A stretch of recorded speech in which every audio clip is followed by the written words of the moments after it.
And we are live. Welcome, mystery and thriller fans. I'm your on-air host, Sara DiVello, and I am so excited to welcome back to the show tonight New York Times bestselling author Lara Lippman, here to give us this very exclusive pre-publication Q&A about her brand new book out tomorrow, Prom Mom. Lara, welcome back. Tell us about this book. Thank you for having me back. This is a really nice place to be on book publication eve. Yay. Okay, so this book is it's not about really what happened at the prom, but it is about how what happened at the prom ends up shaping the lives of three people: the boy and girl who were there, and the woman who ultimately marries the boy who was there. It's a story, unfortunately, that we all know from headlines, and it's happened frequently. It might be happening more frequently given the political climate that we live in. A girl gives birth to a child that no one knows exists, maybe even the girl. The baby doesn't survive. What happened? Was it a felony? Was it just the result of a child being born? So this is the story of a girl named Amber who kind of strong arms her crush into taking her to prom. He doesn't like her, but she likes him. They've had some kind of thing going on, but it's not the kind of thing that he would claim publicly. They get to the prom. He chases after his ex-girlfriend. She ends up giving birth to a baby who dies. She's known as prom mom. He's known as cad dad.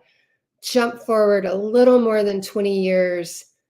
She's back in Baltimore for the first time, and she just can't help paying attention to the whereabouts on social media of that man who took her to the prom all those years ago.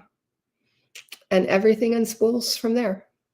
Oh, well, Lara Lippman, you have told this story with your trademark Lippman depth and the complexity of characters that we have come to expect from you, from your incredible body of work. And I can't wait to get into every detail of this. First, I just want to welcome everyone who is watching with us. We are broadcasting live to 7 different destinations across Facebook and YouTube right now. So mystery and thriller loving friends, no matter where you're watching from, you're in the right place. This is the right time. It is Mystery Monday, and because Mondays can be murder, we're going to make them a little less painful for you. So if you've been here before, you know the drill, and if you're new, we're so thrilled to have you. Welcome. This is how it works. Every Monday, I give you my handpicked featured authors, and you get to ask them anything. So ask Lara about this book, where the idea came from, the characters.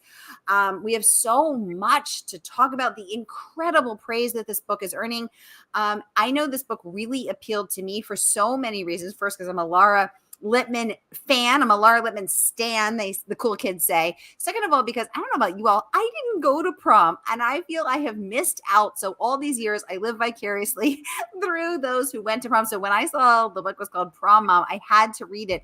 Also, there was a case in Delaware right before I was in college, and we actually studied that case and how it was portrayed in media in my media studies class. So there is so much to talk about here. Let's get into the comments. Erin, welcome to the conversation, saying, I cannot wait to get my hands on this book.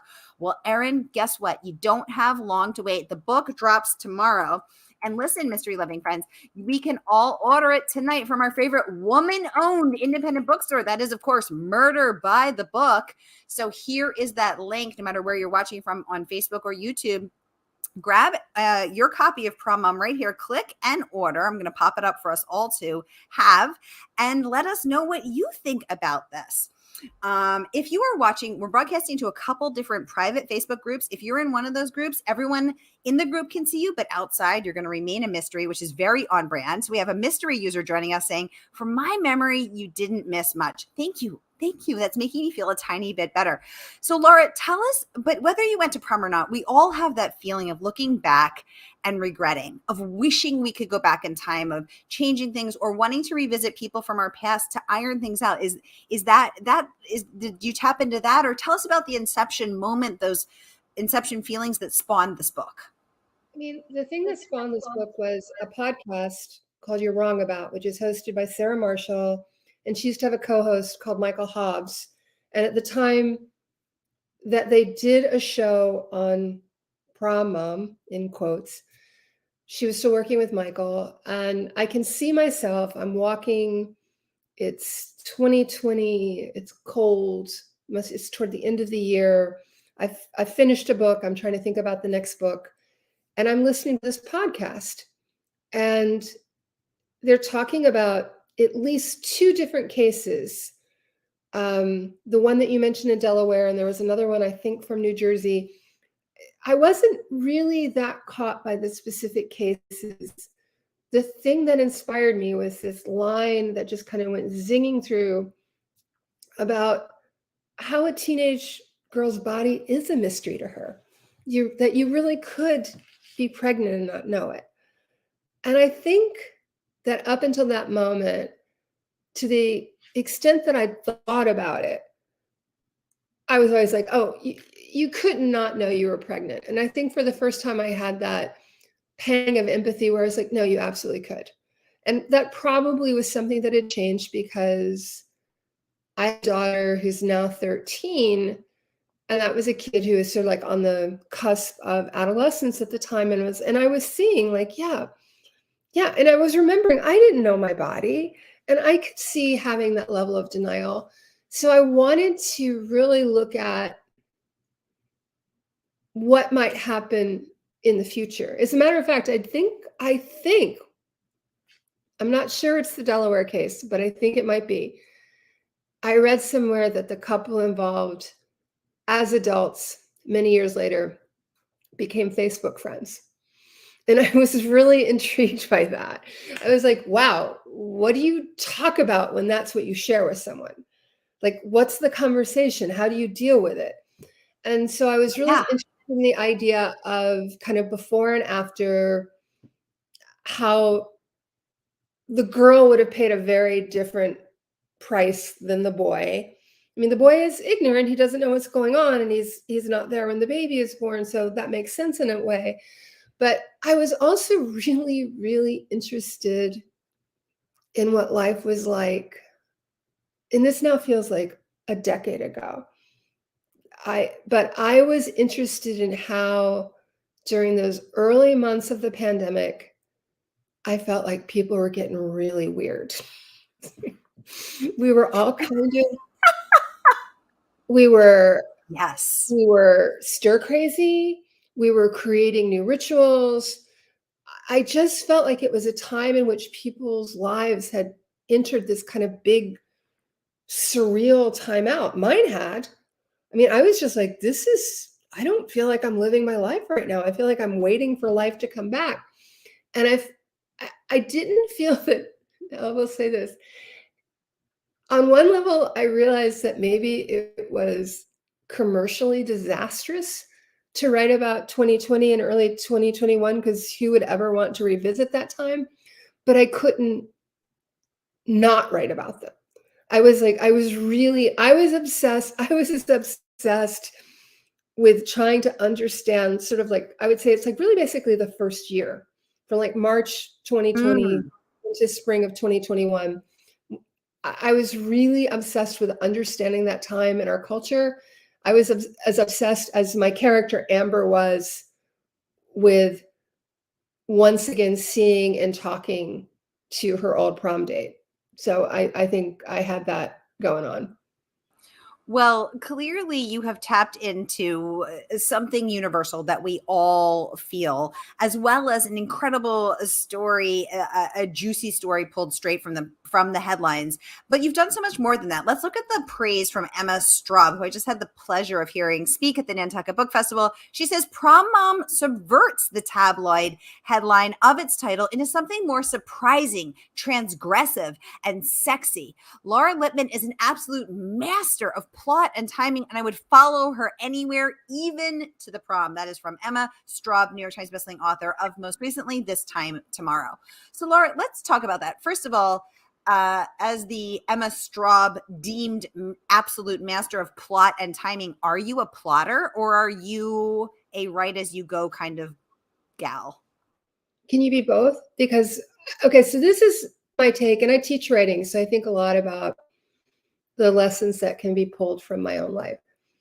I strongly believe that when writers start out, they'll be confident about some things. So when I started out, I was pretty confident about character and dialogue. I wasn't confident about plot. I was like, I don't really know how to plot. I was a journalist. I told true stories. And so I think it is not uncommon for writers to work very, very hard on the thing they find most challenging. And that was me in plot. I was like, this is where I'm going to have to really put in a lot of work. And I'm a reader. I mean, we're all readers first, right? And I know what I find intriguing, and I know when I feel like a writer has played fair, and I know when plots make me mad, when they seem like crazy and like no one could, I'm so mad at you. I never saw that coming. So I work hard on plot. But that said, I still have to write the book to discover the plot. I mean, this book is a book where you can barely talk about anything after page 30 without invoking a spoiler. There are so many moments in this book that I did not discover until I was in the thick of plotting it. What I knew was, as a big fan of James Cain, I wanted to take sort of the circumstances of Double Indemnity, which is, illicit lovers begin to plot something nefarious. That starts in like chapter 2 of Double Indemnity. It's just like, you're off to the races.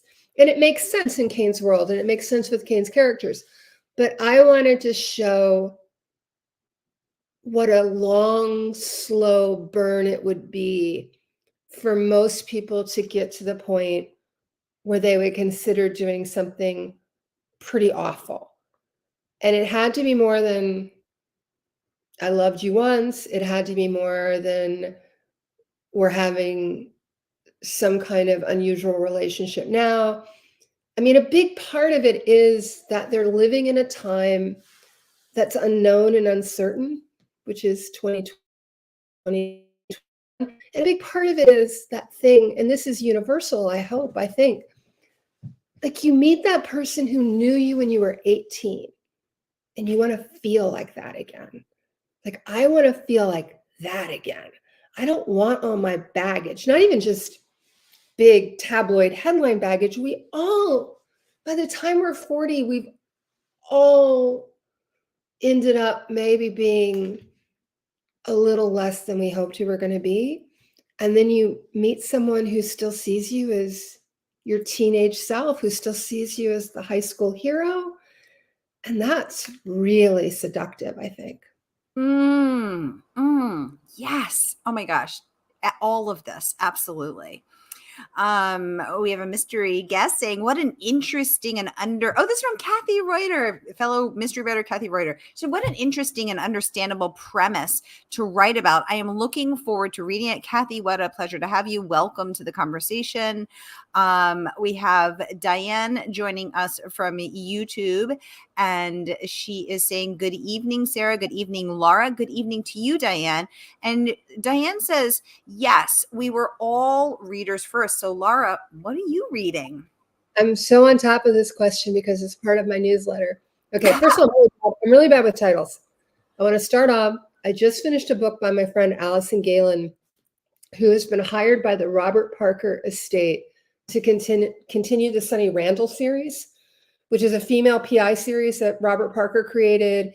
And it's had other writers have continued it after Parker's death. Allison's the first woman to do it. And this book, I'm so mad. I'm bad at titles. This book reminded me of everything that made me fall in love with female PI writers back in the day, back when I started writing. Love this book. So Allison Galen, it's a Sunny Randall book. I'm so mad at myself. I don't remember the title. I'm also reading Monsters by Claire Dederer.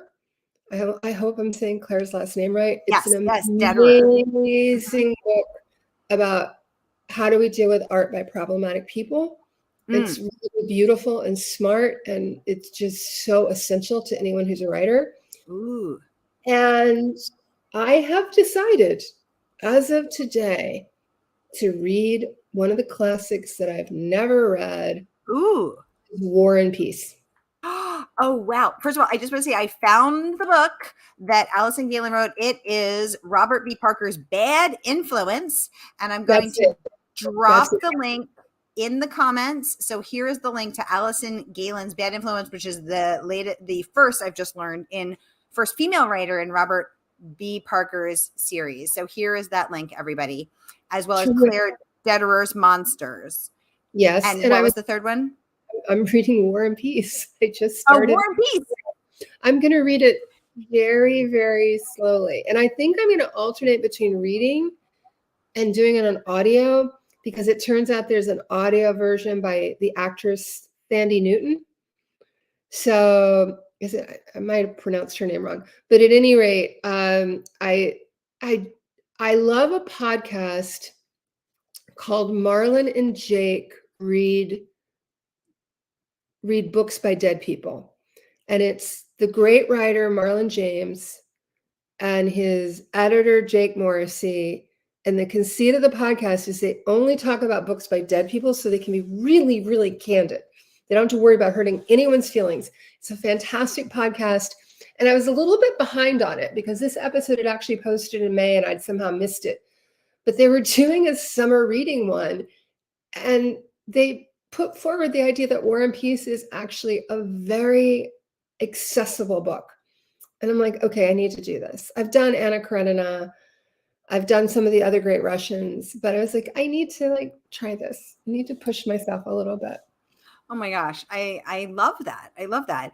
Diane also adds that she loves how you described that as a long, slow burn. And Diane, I'm so glad you brought that up because that caught my attention too. Because I think right now in our fast-paced, speed-loving world where everything has to be faster, quicker, better, we are so desirous of getting to the why and getting to it fast in a 30-second, TikTok video. But that is not how we get to the understanding of complex, difficult things. And when someone gives birth at prom and tries to dispose of the baby, we didn't get to that moment quickly. So backing up and taking the time to really get to that, I loved that. And Laura, this is obviously not your first book, not your first rodeo. You've done this before and you do it so well. Diane wants to know, do you have any writing rituals? And if so, what are they? Can you share them with us? I don't have rituals, I have habits. And I do think it's a matter of having the habits that work for you as an individual writer. And that's going to vary from person to person. I'm a morning writer, and I really cultivate the morning time. And one of the things that's tricky is, 2 to 3 days a week, I'm going to be the person taking my kid to the bus stop, which really cuts into that morning time. But one of the things, and I felt like I was kind of going full circle, when I first started writing, I had a full-time job at the newspaper. So if I wanted to write before I went to work, I would have to get up at 5:30 and write from 6 to 8. Well, now if I want to write before I take my kid to the bus stop, I get up at 5 to 5:30, and that, I'm trying to think, actually doesn't even give me that much time because we have to be at the door by 7:30. And then I come back and I write more. So I'm a morning writer. I can write in the afternoon, but I'm better in the morning. And mainly I just try to show up 5 days a week. And I try to write about 1,000 words minimum, which for a former journalist is not a lot. And I don't beat myself up about not sitting in front of a laptop for 8 hours. I don't think that's right for me. It could be for some people. I know that Philip Roth, who is one of my favorite novelists, claimed that he would go to this little cottage, like a little tiny little cottage on his property in Connecticut, and write for 8 hours. And that just seems unfathomable to me. I mean, I don't know anyone who writes for 8 hours, but maybe people do. If that's your habit, that's your habit. But my habit is to to write intensely in the morning to get at least 1,000 words, and then and maybe more. I mean, some days are better, but as long as I do that as a minimum, that's going to help me write a book within about 12 to 15 months. I love that. Diane, thank you for the great question. And Laura, thank you for the sneak peek into your writing process. I want to get into some of the incredible praise that other praise that your book has earned. So I'm going to pop this up for us all to watch. This is from Megan Abbott, the New York Times bestselling author of many books, including The Turnout. She raves, "I read this acid dipped beauty in 2 desperate sittings." I'm just going to scroll down to this so we can all read it together. She says, "It is a pure James M. Cain noir at its delirious best. It moves so fast and so skillfully, you don't fully grasp what it's saying about." Sorry, on Facebook, you can't see the whole thing. About what it's really saying about men, women, and desire until its final stunning pages. So talk about a stunning review from Megan Abbott. I loved how she said acid dipped beauty. It moves so fast and skillfully. So first of all, let's pause there. What do you think, as both a writer, a New York Times bestselling writer, and a writing teacher, what do you think is really the nucleus of the secret of writing a book that goes fast? I mean, the old chestnut about writing is start your scene late and leave it early. I wasn't sure this book did go fast. I mean, again, it's like I thought this is like moving really slowly. A terrible thing happens in the early pages, and then nothing really happens for a long time. It's a lot more about suspense and dread and the fear of what's going to happen. I think every writer I know has to relearn pacing every time they write a book. And I think a big part of it is the stuff you throw away. I hadn't really remembered this. And for some reason, I went back into the folder that had all of the chapters, installments, versions of this book. And I probably threw away at least 100 pages. And I had a very different approach at first. I think in the original telling of this book, I was using an approach that felt more like a true crime documentary. And there would be like these testimonies from so many people, like the guidance teacher and the maid at the hotel who discovered the crime scene, and a coworker of Amber, the girl, a coworker from the ice cream shop. And I had all of these reams of material. And maybe about 3 to 4 months in, I don't remember why I decided to change, but I was like, I didn't want to write in that style. I think part of it was because there are so many true crime podcasts now that writing a book in the style of a true crime documentary felt kind of like, well, people are saturated with this. There's no point in doing it that way. That form is now almost too familiar to people. So instead of having it be about people from the outside talking about the people involved in the story, I made this decision to have the story told pretty much only by the people who are in the story. So there are 3 points of view in this novel. There is Amber, the girl who went to the prom and whose life took such a terrible turn because of the terrible things that happened. The boy that she went to the prom with, who, while his reputation was somewhat tainted, was generally off the hook because he was just a guy who ran off with another girl. He didn't do anything horrible. He just wasn't there. And then finally, the woman that he marries, who really believes in him and is constantly kind of boosting him and saying, look, it's never too late to be good. And I understand what your past is, but I believe in you and you should believe in yourself. And I decided that these 3 people would tell the story, and then I would just have this arbitrary format, which is we're going to check in with these 3 characters on like basically once a month from September 2019 through May of 2021. We're going to check in with them on the same day. And it's very interior. It's very much about what's going on inside their heads. I mean, they're doing stuff, you know, Joe is a commercial real estate guy who's got a big deal. Amber is moved back to Baltimore and she's opening a gallery. Meredith is a plastic surgeon who does a lot of, really good charitable work. So you're seeing them in their lives going day to day. You see how that life is affected by the pandemic, but it's really like no one else gets a say. And so that's how I got into the book, by focusing.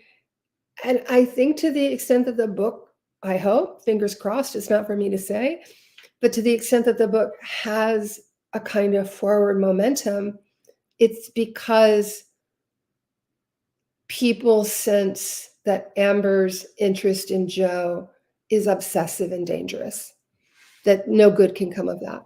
Mm, mm.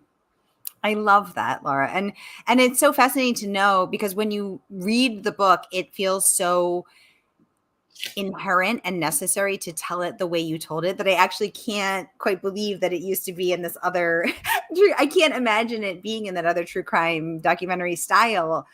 Was that a hard decision for you to make, to say, I'm going to throw away this entire thing I've created over the past 3 or 4 months and going to not only just shave off 100 pages, I'm going to start in this deeply interior style? Given that I don't remember doing it, I guess it wasn't so far. Maybe that's just like me. That was my form of denial, which is, let's forget that I just threw out 100 pages. It was a hard book to write. I don't often say that, and I don't think writers should make a big deal about what they do, because we're just sitting here writing. It's one of the cushier jobs you can have. But it was a difficult book to write during a difficult time. It was a really dark, sad time. And one of the things that I'm really aware of as the writer is that a big portion of this book was written. I turned the book in March 31st, 2022. I had to do the math. Sorry. So I turned the book in March 31st, 2022. And there was editing ahead and all of that. But so a big portion of this book was written during Omicron, if people remember it. We don't even talk about this stuff anymore. But I actually thought the worst part of the pandemic was when everything seemed to be getting better and then it got worse a whole lot fast. So like we're talking about like right around November of 2021. And we all got like forced back inside again. And it was really, and it just felt so debilitating. So it was a dark book to begin with. And I was sort of like, I'd literally made my first trip. And I'd gone to New York to see theater. I'd gone to Providence, Rhode Island for a friend's surprise birthday party. It was like, yes. It's like, no, go back inside. You can't travel anymore. Everything's really bad and scary again. And the teaching gig that I did was like, had to become virtual, like at the last minute, because it wasn't safe to go to Florida. So I really do think that I feel like the time in which I was writing the book was actually darker than the time in the book was describing, if that makes sense. That's just how it felt. That makes so much sense. Thank you for explaining. And I want to get into some of these wonderful comments that are coming in, and some of the other incredible praise. So first up, I'm just scrolling through, make sure I don't miss anybody. Erin saying, Laura, you are my ultimate favorite author, but please don't tell the others. Don't worry, Erin, your secret is safe with us. What happens on Mystery and Thriller Mavens stays on Mystery and Thriller Mavens. But what an incredible honor to be someone's favorite writer, Laura. I love Erin. I had to kind of go AWOL from Facebook for a lot of complicated reasons that I won't get into here. But Erin was someone that I interacted with on Facebook, whom I really miss. And I miss Facebook. It was just a lot of stuff happened. It was just sort of the perfect storm of things went wrong on Facebook. And I was just like, I'm just going to go away. And now I'm on Twitter, which seems to be dying rapidly. And I was like, wow, I might really not be on social media. We have to see how this develops. It's an ever evolving journey here. Readers gotta read. Welcome to the conversation. She says, Laura, how many POVs are in the novel, and was one more challenging? Well, there are three. There's Amber, the girl who went to the prom and had a baby. There's Joe, her date, and there's Meredith, his wife.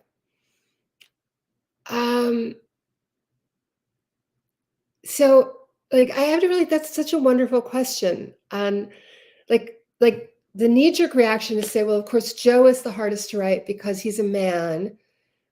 But I don't think Joe was that hard to write. I actually think Meredith is the trickiest character in the book to write because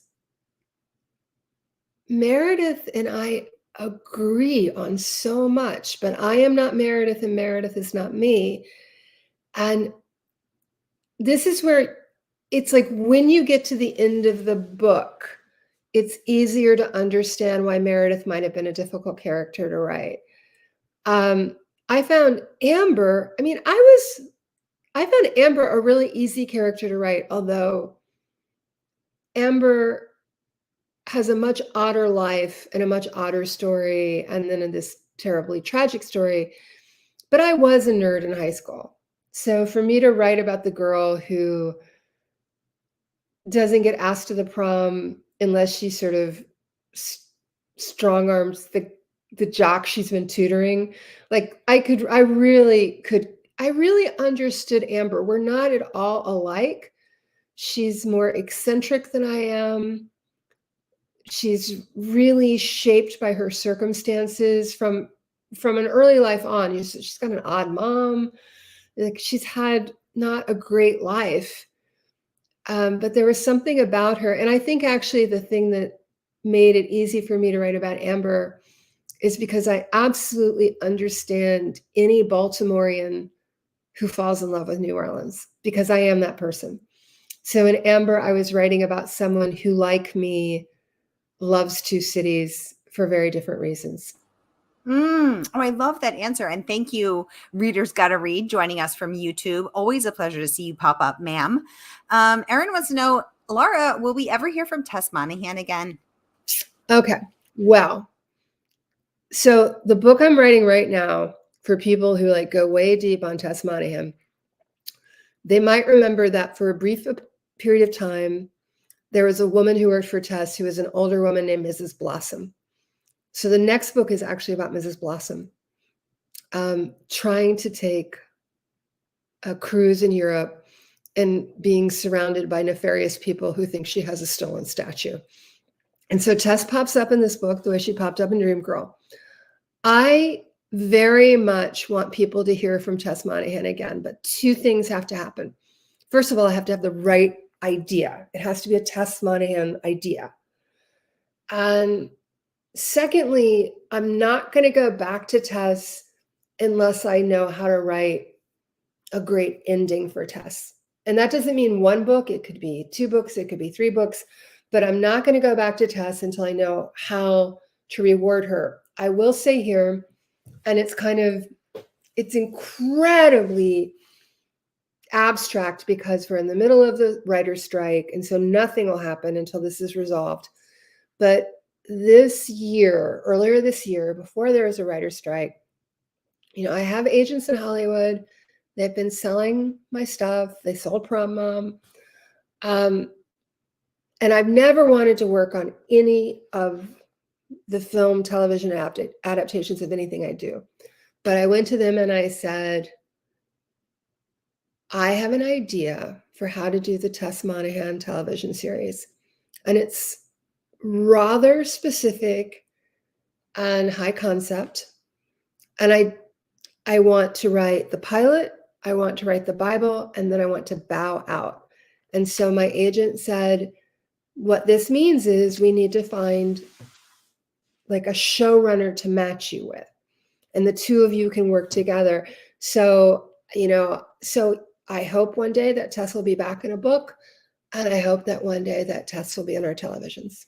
and we'll see what happens. Oh my goodness. Erin, thank you for the question, which just spawned this fabulous answer and all this insider information. I love this answer. I'm so excited to see Tess on the screen someday. And thank you, Laura, for spilling the tea. Diane saying, I love your responses, Laura. Thank you for answering. I am intrigued and inspired. Intrigued and inspired sounds exactly right, Diane. That's how I'm feeling as well. Thank you so much for all of this. And clearly, your work resonates. We're talking starred reviews from Booklist and Library Journal, rave reviews from the Florida Sun Sentinel, the Seattle Times, Time Magazine, the Los Angeles Times, Allison Galen, who we've been talking about a lot tonight. I've put all of these in the comments so that you can scroll through and read them in their full glory. They are so good. You'll want to, everybody. You'll want to read these wonderful words of praise because they're so great. PBO fan joining us from YouTube saying, Laura, can you talk about the parallels between Prom, Mom, and Sunburn, if any? Sunburn is my favorite novel by you, and it sounds like Prom Mom shares some similarities in theme. Well, Sunburn was inspired by The Postman Always Rings Twice, and Prom Mom has a lot in common with Double Indemnity. So yeah, that's true. They do share something. And yeah, they do share a lot because in Sunburn, we made the character of Polly, who excels at playing a long game. I'm not going to say that Amber's playing a long game, but Amber definitely has that same Polly-like capability of being still and waiting and not rushing and not showing her cards necessarily. So I do see some similarities there. They're just written in very different styles. And, the thing that I had to deal with in Prom Mom that I didn't have to deal with in Sunburn is set in 1995. And I have to tell you, it is so hard to write books in the modern era where you have to deal with cell phones and location tracking and all of this tech. And you have to deal with, like, your characters are going to be on Instagram and Facebook. That's part of life now, but it's not very exciting in the novel. So you have to figure out, how do you convey that part of your character's lives without just bogging the book down? It's an interesting challenge. It is. PBO fan, thank you so much for the great question. To all of this, and it's so great to see everybody resonating with not just Lara's current work, but her past books as well. Erin saying, "Ooh, Tess on TV, that will be amazing," and I can wait for the book idea of her. Diane saying, "Reese Witherspoon should pick Tess up." #Apple. She says, "Congratulations, Laura. This is definitely a garden of flowers." She wants to know, did you watch Double Indemnity or steer clear of it? Well, okay, so I know Cain's work so well that it kind of lives in my mind always. I know the novels better than the films. I've seen most of the films. I'm trying to think if there's a film I haven't seen based on a James Cain novel. I've never seen The Butterfly, which starred Pia Zadora. It's not supposed to be very good, and The Butterfly isn't one of Cain's best novels. Double Indemnity is a great film. It's probably the best overall film based on a James Cain novel because it is directed by Billy Wilder and it has a script by Raymond Chandler. And so it's just, Double Indemnity got to be the best. So, and then I went through a period of time in which I was always very troubled by the fact that both Postman Always Rings Twice and Mildred Pierce, which is my personal favorite among James Cain's novel, the film versions of those had to differ so much from the books, in part because of the codes at the time, the things that could be shown. But I've really reconciled myself to loving both of them. And one of the things I love about Postman Always Rings Twice is when you see the stars of that film, Garfield and Turner, they are so gorgeous that you're like, yeah, I'd kill for that. You're just like, yeah. And Mildred Pierce, the version with Joan Crawford, it it deviates so much from the book that it's a different thing entirely. But when I learned to appreciate what that film was for its own sake and to see it as more than did they adapt Cain well, I really did grow to love it. So I didn't go back to it while I was writing. One of the influences on this book, and I mentioned this in the author's note, which is probably less clear, is I was very influenced by John Updike's novels about Harry Angstrom, the so-called rabbit books that deal with an all-American boy who sees himself as, someone who should have a golden life. And there's even a dead child in the rabbit books, although not in the same circumstances. So I was, and I didn't go back and read those though. Yeah, I am careful. I am careful to avoid source material. Like, although I'm often inspired by true life stories, I don't do any research because I don't want to know about the real life story. I don't want to create that idea that, oh, I'm telling you the true story, but I'm just changing the names. No, I just want to do something wholly original that's inspired by real life stories. Oh, Laura, I'm soaking this conversation up, and I am such a huge classic movies fan. Cary Grant was my first crush. I was such a dork growing up. Cary Grant was my first crush. I've seen all of his movies. His Girl Friday is my favorite classic movie. The witty repartee between him and Rosalind Russell. I've watched it. I mean, honestly, probably over 100 times. I know it by heart. So I'm just completely vibing over this conversation. I'm loving every single minute of it. Y'all, the book drops tomorrow. Please order it and support woman-owned independent, your favorite woman-owned independent bookstore, Murder by the Book. So here again is that link, and the good folks at Murder by the Book will send it out tomorrow morning. So again, here is that link, no matter where you're watching from. Oh my goodness, Aline Cogdell has joined the chat. Hi, Aline. So wonderful to have you here. And she is sharing her review from the Florida Sun Sentinel. So here is Aline's amazing review, and I just want to read this pull from it. She said, Laura Lippman delivers provocative novels about ordinary people caught up in chaos. Crime is central to the plot. These are mysteries after all, but often it is hiding in the shadows, ready to leap out when least expected. Outstanding. Aline is such an extraordinary reviewer, and I want everyone to, she's so brilliant and so insightful. And I have her on every quarter to pick her best book. So everybody check out her review. Here it is right here. And she has shared the link to it as well. So time flies when you're having fun. We're actually over time, but Laura, what a treasure what a delight to speak with you, to hear your craft, your process, the deep thought, the way that classic movies have influenced these books, and your approach to craft. Thank you so much for coming on and giving us the inside scoop the night before the book drops. Erin saying this has been an amazing conversation. Erin, I totally agree. Thank you. She hastens to add that Instagram is still a safe place. She hopes to see you over there, Laura.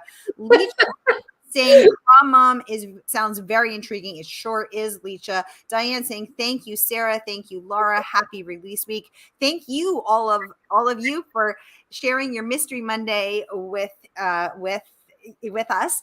I hope your week is off to a killer start and the rest isn't too painful. We have a mystery friend saying such a great interview. Thank you for joining us. And y'all, I am going to be back next week. I'm going to be in the hot seat, and Danielle Trussoni is going to be grilling me up real good. So I'm nervous and excited. I hope to see you then. Have a great Congratulations, Sarah. That's huge. I'm happy for you. Thank you so much, Laura. And please come back when your next book is out. It's always so incredibly, as Diane said, inspiring and informative to have you here. We have another mystery friend saying thank you for this fantastic interview. Thank you for spending it with us. Y'all, that is a wrap. I will see you next week. Goodbye, y'all.